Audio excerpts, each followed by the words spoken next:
Ted, thanks so much for joining us. Can you give us a quick introduction as to who Ted is?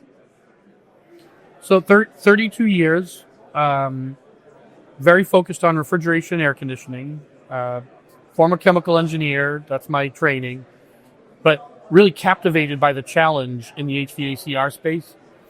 And when I started, it was around refrigerant recycling, thinking that was going to be a short horizon to solve. And along the way, that there were underpinnings that challenged the industry that weren't being solved. And so I've moved through those solutions. You know, my last venture was TrackRef. So that's AFEXA with the intention of making it a simpler process for people to stay engaged with compliance and HVACR management. But that didn't finish the journey. There's still a lot more to solving this journey. And I feel like I'm just scratching the surface, but there's a lot of interesting pieces left that I want to participate in. That's okay. You've been at this a long time, and I think we'll start at the net zero element, because we've obviously known each other for a long time. I know your background, but for other people's benefit, you've been tackling net zero issues or trying to achieve net zero since what, 2007? No, 1997. Really, 90s. And there's two sides of that, right? There's the refrigerant leakage at angle, which is particularly impactful around HVAC refrigeration. There's just energy consumption, and both are, a lot of times we think of net zero as reduce your energy consumption, but the refrigerant side is actually maybe as important. 97 was an interesting inflection year because you didn't know the impact from refrigerant. So there was a global warming potential to each of these materials, but until 97, we had only paid attention to the ozone depleting potential. And so we were really scoring refrigerants with only one aspect of a multi-aspect impact. And so in 97, the Department of Energy had a program called 1605B, and we had refrigerants added to the 1605B inventory. And so what that did is it gave there was the first time that a global warming potential was now part of the metric for measuring refrigerants. And DOE led that program up, which ultimately ended in roughly 2002. Right. So it was a beginning. It was an important beginning. Okay, so it's clear you've been working on it for a long time. Why can't companies get it right in 2025? Well, go back on that a little bit to measure what we're measuring along the way, right? If you had measured this number in 1987, you wouldn't have had refrigerants on your chart or even known the energy impact, right? But also, rooftops were very different. On a roof in 1987, even 1995, a roof would have two big units on it, cooling the whole building. And it didn't matter what building. You had a primary and a secondary. But around 95, as regulations started to change, people started to put more equipment on the roof.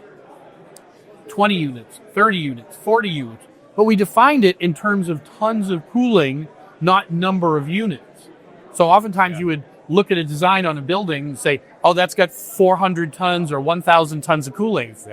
But you didn't know how many units that comprised, because you only spec'd the tons of cooling in the design build, not what you would actually get out at the end. And so what ended up happening is in 2007 measurement numbers, you might be looking at a narrow spectrum of your building. An example is, you might say, well, my energy bill, here's my energy bill, this is my global warming potential, my greenhouse gas impact, this is my CO2 impact.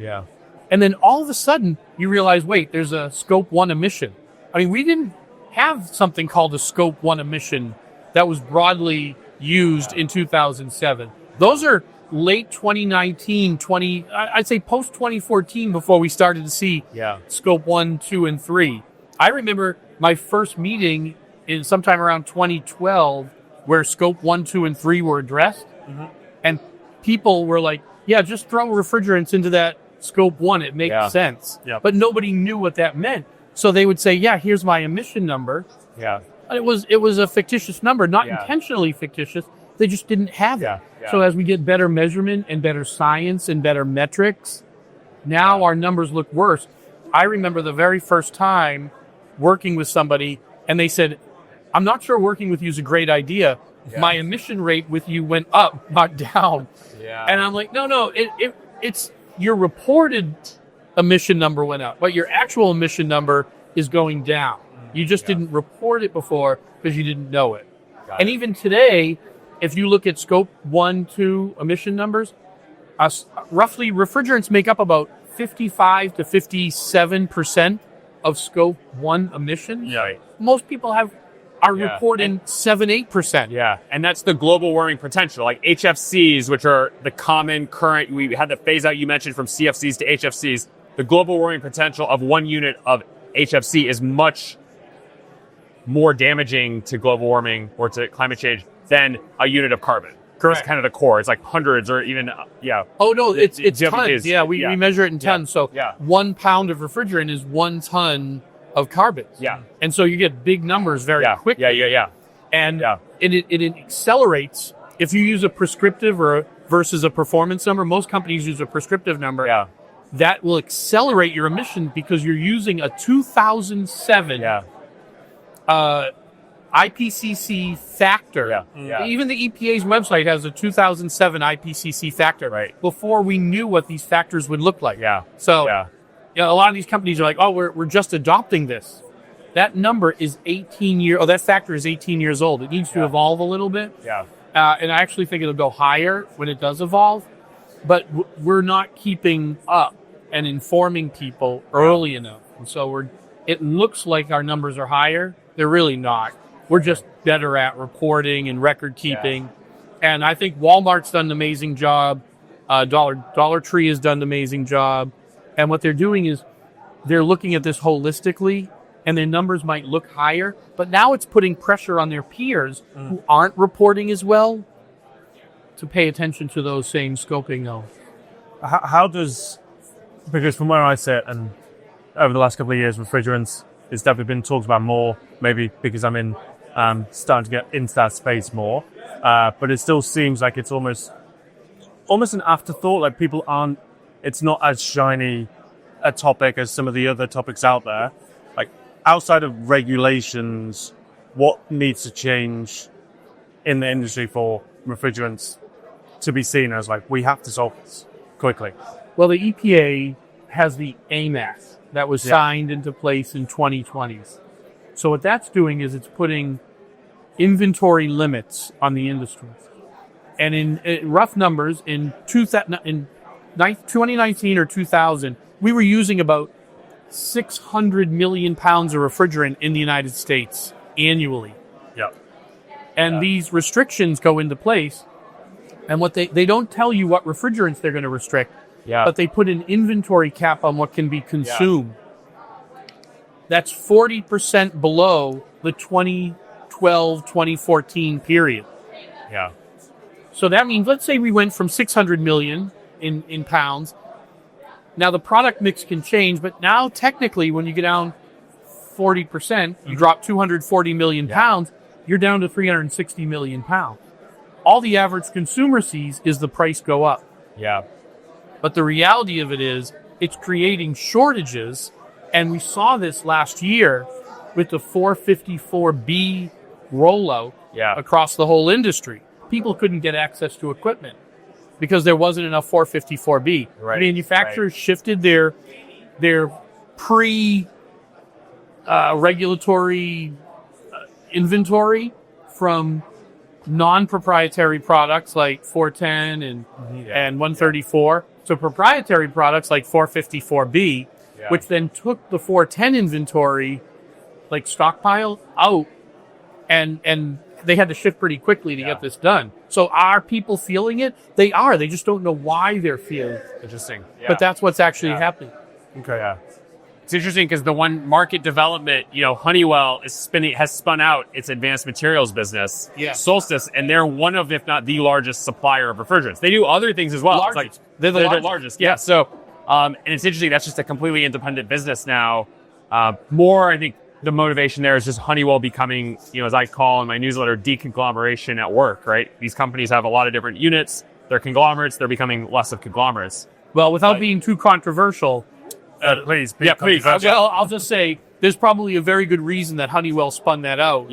Producer liability in Europe around PFAS is sending shockwaves through manufacturers, and they don't want that long-term liability. So spin it out, make it a separate group, and then let that survive or die on its own. Yeah. But you've taken the value out of that in the spin-off, right? And PFAS is another one that we don't talk a lot about in the United States, but refrigerants are in that PFAS bucket. Interesting. Yeah. Okay. Very, very important. Yeah. I'm not saying it's a reason to make a shift. I'm just saying you can't ignore it when you're measuring the risk against these materials right on your balance sheet. Yeah. Okay. Make sense? Yeah. Makes sense. With what you're doing right now and just in general, where would you say this space is and what tends to frustrate you most about the space and where it's at right now? I think sometimes people posture around their policy for the wrong reason. Refrigerants, when they're left in their systems, are an incredibly useful material. We need them. They keep food cold. Let's face it, in the recent update at EPA, data centers got a huge regulatory pass. Given what some would term wartime privileges to build data centers at any cost. And there's a reason for that. We need this data and food safety and comfort. No one would live in Tennessee, Florida, Georgia, or the southern states if it weren't for great air conditioning.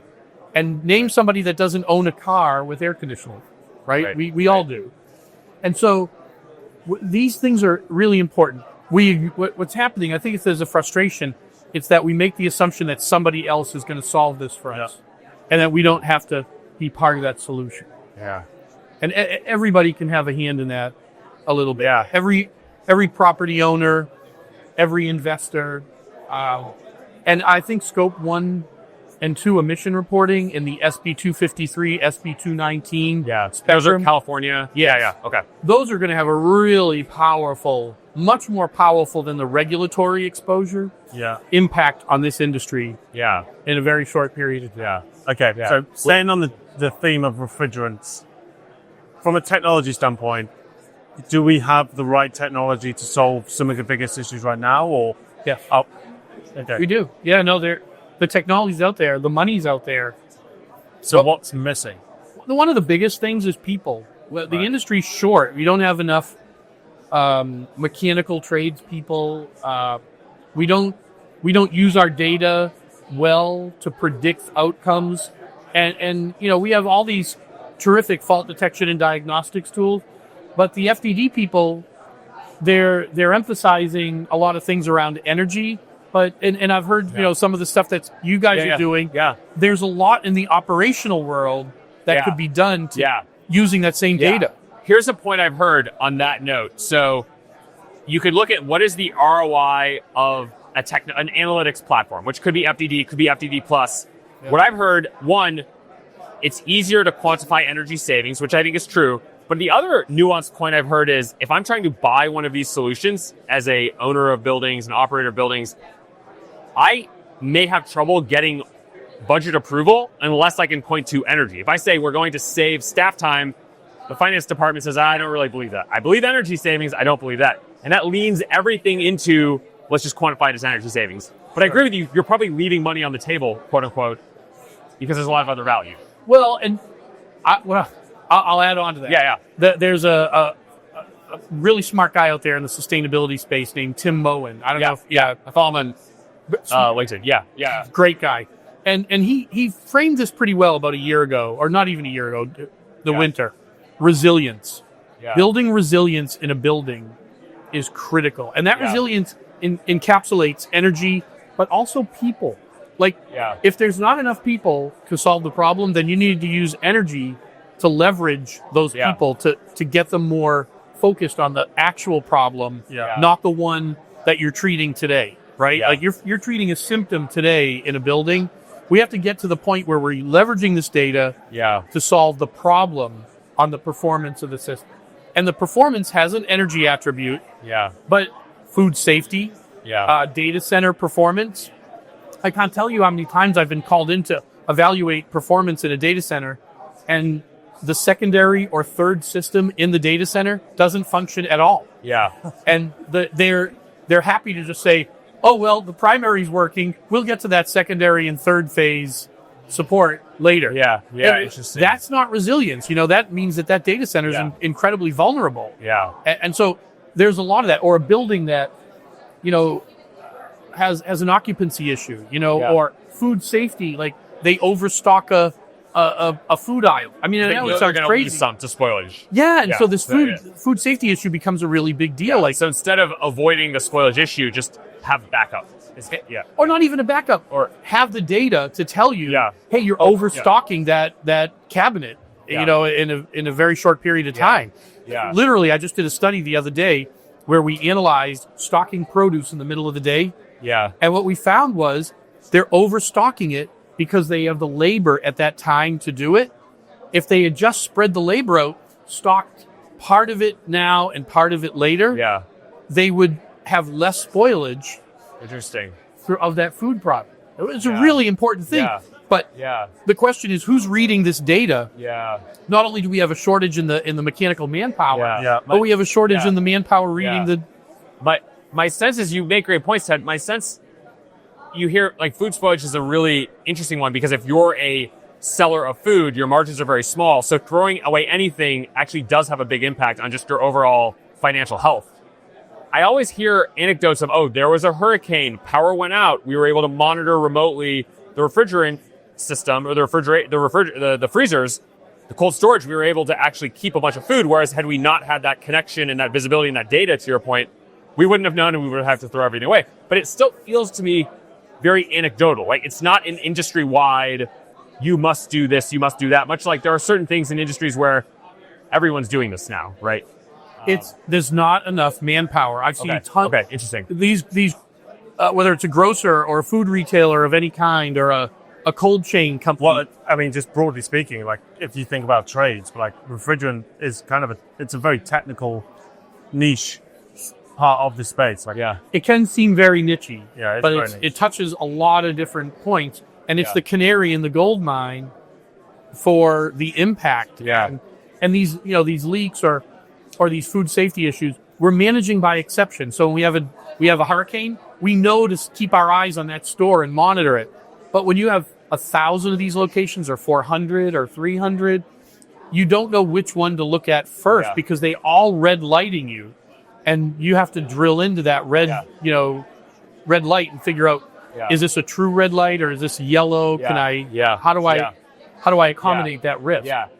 One of the things underneath all the points you're making, there's a shortage of labor. There's a bit of a chaos almost of, we're just trying to get by and do what we need to do and meet our needs. And no one is stepping back and saying, should we think about doing this a different way to utilize the fact that we have now more data, but fewer people, but augmenting or putting those together? Do you think that's part of the core problem, or like no one is taking a step back and saying we should be doing this a completely different way? No, they do. They try. Okay, they try. Okay, so sorry. No, they're trying. They really are. The challenge they have is a lot of the solutions they're buying aren't as complete as the ones they need. And if they do buy a solution, who's going to manage it? Yeah. And the solution providers are software centric, but not service centric. And the service providers, it's usually not a complete ecosystem. So let's say you have service provider A, and you could say to them, I want you to watch this whole building. Well, provider A might not have complete control over the whole building.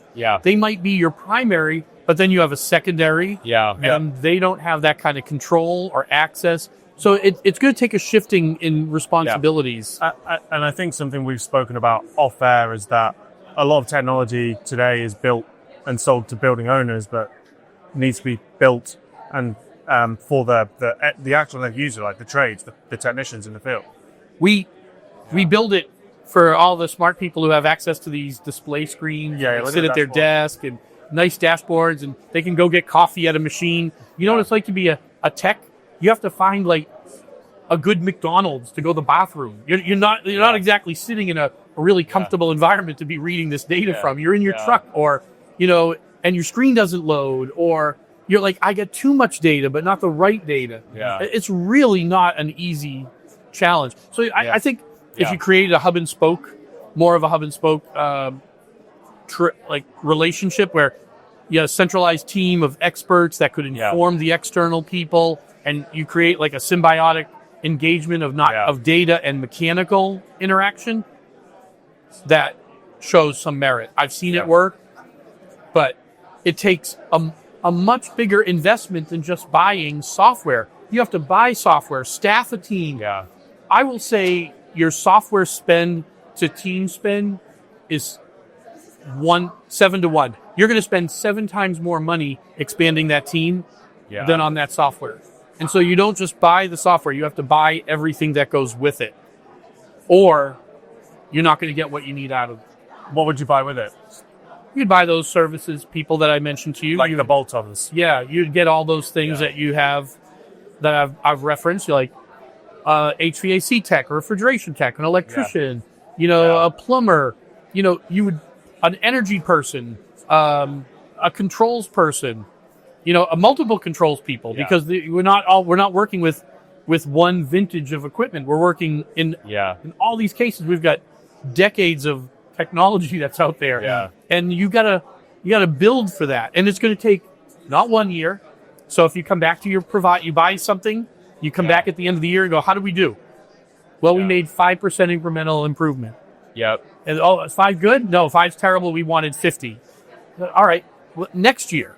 And you have to go on a 3-year journey. This is not an overnight thing. Yeah. I mean, most people don't even know their assets. I mean, it's like an asset registry. Correct. They're all terrible. Yeah. Or they're dated. In terms of like the value, does that lie with the building owners, the people buying the technology, or is that the tech vendors selling it? Like they're not delivering the right message. Like, we're not going to be able to save you 30% in your first year, but over 3 years you may save 15 to 20. There's a lot of fatigue around this ROI concept. There's a lot of fatigue everywhere. Yeah, people are like, "Oh, haven't I heard this 20 or 30%?" I mean, I could almost do the presentation for any tech stack company selling into a space. It starts with the slide about how great the tech is. It transitions to a slide about the 30% ROI, and then it shows 4 representations of how that was delivered. Yeah. Well, that's like suggesting that you can have the best eggs in the world, but it's not going to make a cake. You got to have flour, a good oven. Yeah. There's all these other ingredients. The eggs alone, thank you, great. Tell me about the other ingredients I need. Or work with an integrator. Or, are you going to be a do-it-yourself integrator? Because a lot of these companies, that's the expectation, that they're going to do it themselves. Yeah. Were they told that? Or, hey, we have a great solution. Very few people have the chops when they're selling something, or even the responsibility to be a little bit more human about this, to talk about the other things that people need to do in order to deliver that solution. Okay. Let's talk a little bit about AI. We've spoken a bit about efficiency or lack of. What's your just general take on AI? It's an enhancer or an accelerant, and it can improve things. But I mentioned it a minute ago, we don't even have an adequate asset list. Yeah. When I do a building audit and I walk through the building, that whatever asset registry I've been given to use as a tool as my roadmap is inadequate to inform me on what's happening. Yeah. So if that's the source of truth, and by the way, it's different for everybody. Mechanical trades companies, when they take on a building, they do an equipment audit. Yeah. That equipment audit does not reflect the equipment audit that the maintenance system is using to dispatch against. But there's very little alignment on that. So I think AI is going to be an enhancing tool to improve this, but we have to agree first on what the problem is. Yeah. Without that, we're all solving problems in a silo. Yeah. And we need to change that. Yeah. Well, there's been data, interestingly, like macroeconomic wide, like not our industry, all industries, that have said one of the barriers for AI adoption is data readiness.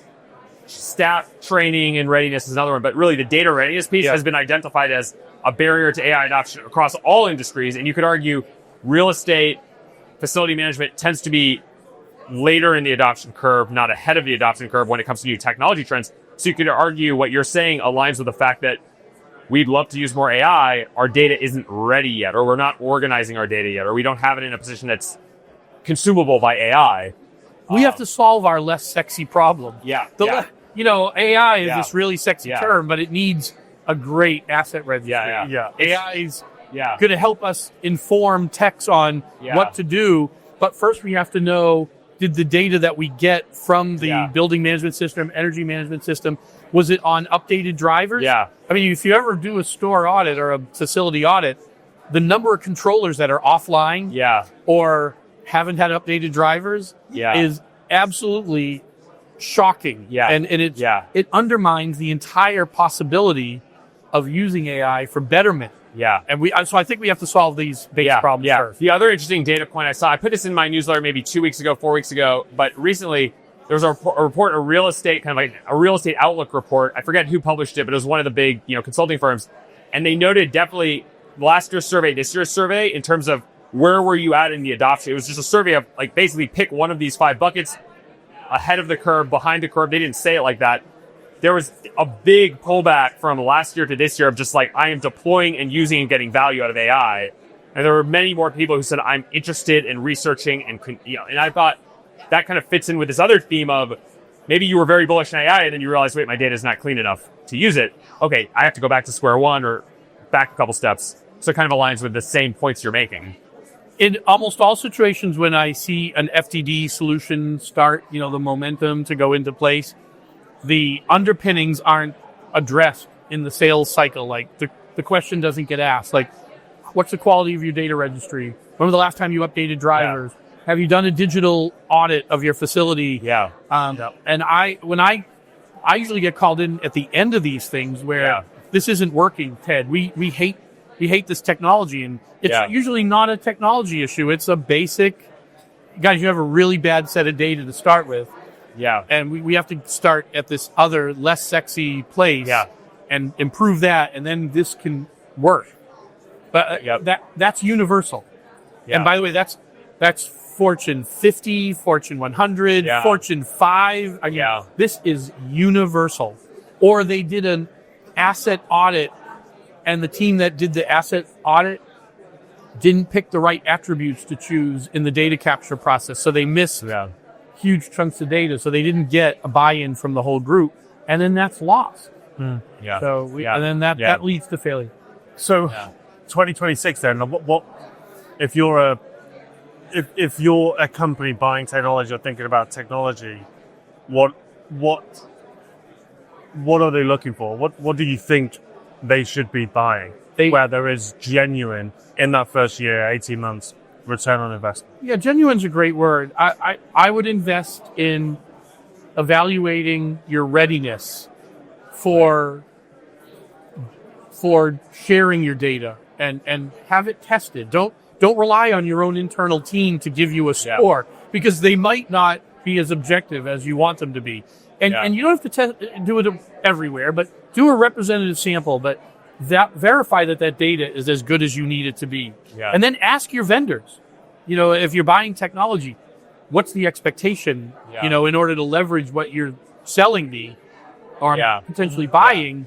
What are you expecting from me so I can get what I expect from you out of this? Just to pull something out that you said, like what is expected of me? What is the process on my side? That's a question that's critical, and I don't know that it's asked as much until maybe you're starting to shortlist down to 2 or 3 vendors. You do a pilot, and then you realize, oh, actually they need all of this information. The vendor that I didn't know I needed to even provide them, and I wasn't ready for that. And had I known, I would have been ready for that question. And it becomes I just wanted to pull that out because I think it's a really important point. Yeah, there's a lot of projecting in the sales process around what we can do, but not enough about what's the two-way street. How is this going to work so that you can have joint? Because you get joint success, both parties are excited, right? Mm-hmm. The vendor's excited because now they can go on and tell others about this. And the owner-operator's excited because they just solved a problem and they got what they needed out of the software. A lot of times that disappointment is predicated on a misaligned set of goals or a misunderstanding about what's needed. Yeah, fair. So something I wanted to talk a little bit about was compliance. Do you expect any additional regulations coming in for 2026 when you think about refrigeration, or even if we take a step back or zoom out slightly, if you look at Local Law 97 is soon to be enforced, theoretically, like what's your thoughts just generally now? Posturing around policies is probably my favorite like car accident type scene to watch. Yeah. This, like, if you could do a reality show, this would be the one. But as it unfolds, what tends to happen is people posture on the defense around regulation. So what they do is they find that line of demarcation and they go, oh, we're going to stay just on the inside of that line. Yeah. Policy evolution is going to continue to occur. Maybe at the state level for a few years. This is the seesaw that we're watching. Like, we watched this happen 10 years ago, 8 years ago. Yeah. Policy level at the federal government relaxed. Then policy at the state levels grew. And we're going to see your core states like New York, California, Oregon, Washington. They are proffering changes, and those are pretty well established. Yeah. I think we'll see others do the same. I think we'll see the federal government has never been great at enforcing the regulations, so nobody should posture for regulatory positioning. Yeah. What I like to remind people is if your entire operational engagement is to create a defensive posture, you're not really paying attention to the whole like responsibility that they're intending. Look at what the intention of the regulations are. And the spirit of the regulations is to create a better outcomes and behaviors based on some other risk. And in the case of refrigerant and HVAC, we have really big policy structure in Washington that will probably not get the enforcement engagement that you would think. But what it will do is you're going to be limited on the refrigerants you can buy. So you shouldn't be surprised when 410 is in a shortage in 2 years or in 18 months or in 6 months. Yeah.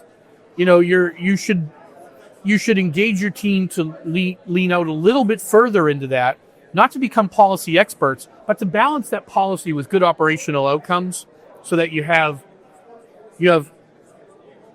better operating buildings that are resilient, going back to that word that Tim used, resilient. I think it's a really important thing.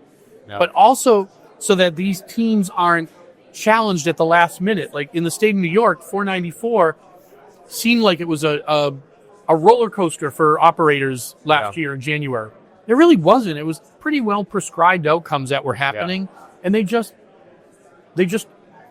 put that regulation in place and gave them a little bit shorter time to get ready. Yeah.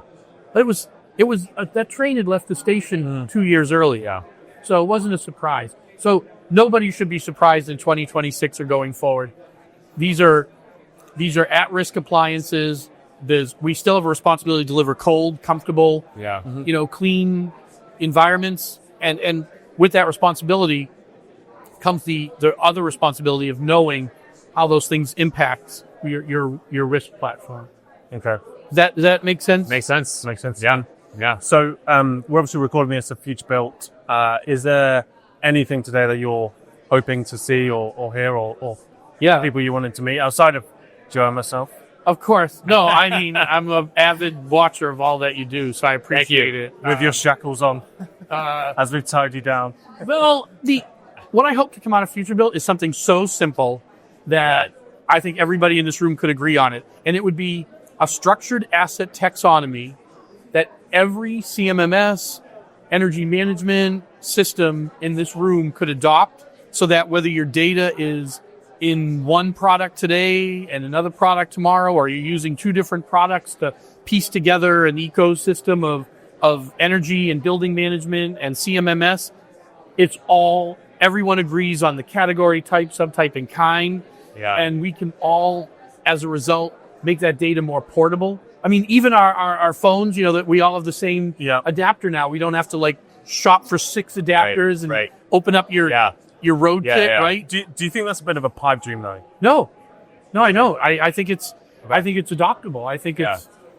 I mean, let's put it this way: if this were a pipe dream, all of the environmental regulatory, regulations that have come out have adopted it. They all have a category, type, subtype, and kind. Yeah. So if government can agree on it, and let's face it, government can't really agree on a whole lot at times. Yeah. But if they can adopt something and have it in place, why can't an industry say, hey, I'm going to adopt the FutureBuilt structure for data? Well, I think just because everyone's almost created their own mini ontology or name tagging for certain things. They Like have. obviously Joe and I, we know Project Haystack and Brick Schema very well. But like almost needs something to overarch the industry in general. That's not just building systems, it's like tagging and data infrastructure, the whole thing. A guy can dream. I've been doing this 30 That's what I mean. years. It's like, I hope so as well. I think we just get so much more done. Like, I think one of the challenges, I agree with you in concept. I think one of the challenges I would identify, and something I've been working on for the newsletter for the future, is the fragmentation in our market. You actually could map out the value chain of facility management or buildings from life cycle design down to end of life. Every level is fragmented, and every stakeholder group is actually fragmented. You look at who's the biggest owner of buildings. Well, we only have like 1%. OEMs, like the biggest OEMs have a lot of share, but there's a lot of small OEMs. Integrators, installers, tens of thousands. So, Well, case things. what I would say to that is emerging companies will need this in order to create a smooth platform. True. yeah. Existing companies, as the acquirer of emerging companies, would like to have this uniformity because it would create a better integration for them. But also because a lot of these larger companies are not, they're in their silo, they do great. They have to respect the boundary lines and where that silo will go. Even when I see controller data, the way it's programmed into EMS and BMS systems, and I see the naming conventions that are used for equipment, I'm literally baffled. It's like you have to have like an interpreter to understand what the logic was going into this. So I think it's possible. I've seen it work. If it works at the government level, I feel like it's possible that it could work here in this ecosystem. Yeah. And I think I'd rather hear people tell me why it can't work directly and fight that. And I'm willing to go on that fight, on that journey. I've been on it. I think a lot of people are. Yeah. It's just where do you start? And which battle do you choose? Like, because I think there's just a lot of different associations or organizations trying to do similar things in different ways, different angles. And I think collectively you almost need to figure out how we can join forces. I think the minute you tell people that we're coming together to do something, they're going to join that room. They're going to come into that room because they don't want to be left out.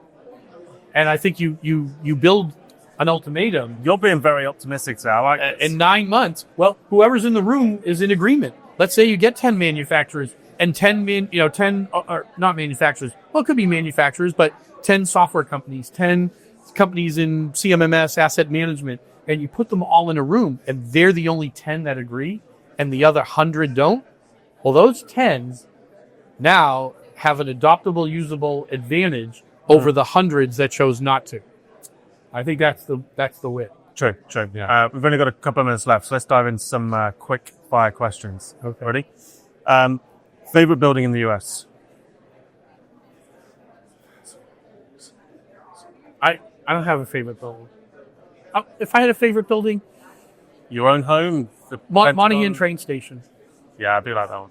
That's a beautiful adaptation of that building. Yeah, I think it's amazing. What good coincidence that it was above the trains. I know. I'm assuming they brought mail in by a train because it used to be a mail terminal or It's not only beautiful, but there's so many great things in that building, from energy to Most overrated tech that you've seen? Category. FTD. Interesting. Most underrated? FTD. I think there's a lot of hype. There's a lot of analytics that come out of FTD, but it's not presented that way. But I think we don't use. Well, there's a lot of data. We were speaking to someone earlier who said a very interesting phrase, which was data is the gold is the new gold, and they said it's not the new gold. It's like, I think it's the new dirt. Yeah. I think data is the new dirt. We have to sift it. It's like that coal that you need to turn it into a diamond, right? Yeah. Aren't like fake diamonds made out of coal or made out? It's like it's coal, but it could become a diamond. Yeah. Yeah. Interesting. One prediction for 2026. California creates a transformational impact in its reporting responsibilities under SB 253 and 219, and it changes the global reporting horizon. It's a game changer. It is much more powerful than any regulation because it goes beyond the boundaries of any agency power, and it's going to be transformative. Okay. Final one. What would you ban tomorrow if you could? What would I what? What would you ban tomorrow if you could?